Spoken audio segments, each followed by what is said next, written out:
पारस ओ पारस केॾां हली वए? जल्दी अच, बुख लगी आ ॾाढी। मानी खणी अच।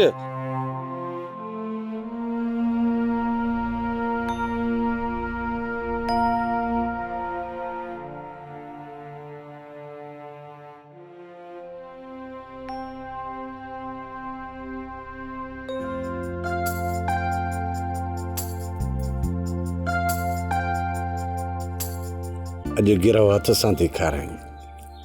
ख़ैर त आहे, एतिरी मेहरबानी पहिरियां त कॾहिं कोन कई।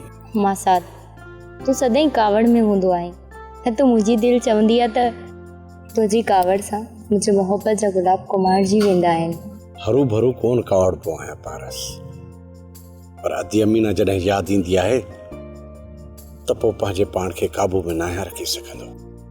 न त मुंहिंजे सीने में बि दिलि आहे। मां ॼाणा थो त मोहब्बत कीअं कबी आहे। तुंहिंजे हर रोज़ जो धड़कन मूंखे मायूस करे विधो आहे इमरान। हाणे मूंसां कुल्फत न कजाए, न त हिकु ॾींहुं मरी वेंदी सां, पोइ क़दुरु पवंदई मुंहिंजो।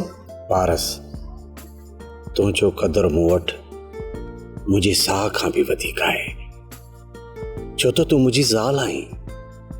महबूब में तूं त मुंहिंजी मासात आहीं, मासात मिठी ज़ात। मां त तुंहिंजे कुर्ब में शादी खां पहिरियों ई क़ैद थियल आहियां पारस।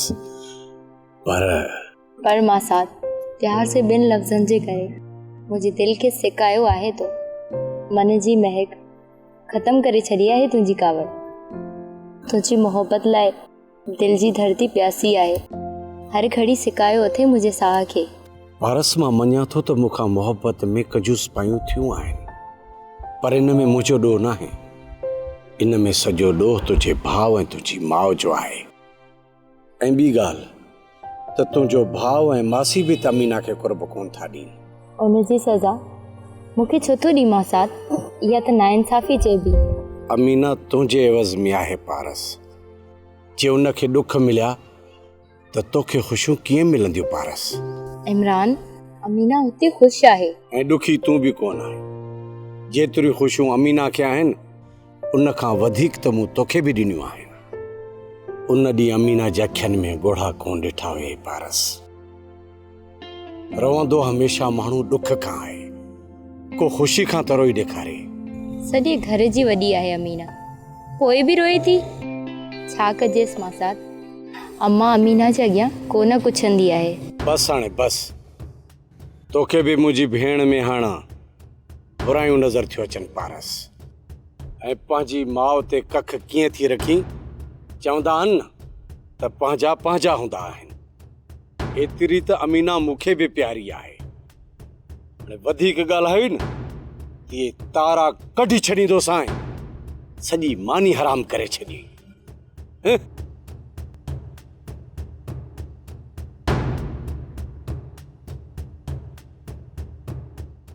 ड्रामा सीरियल सिलसिला मोहब्बतुनि जा तमाम एपिसोड्स ॾिसो हाणे HD क्वालिटीअ में।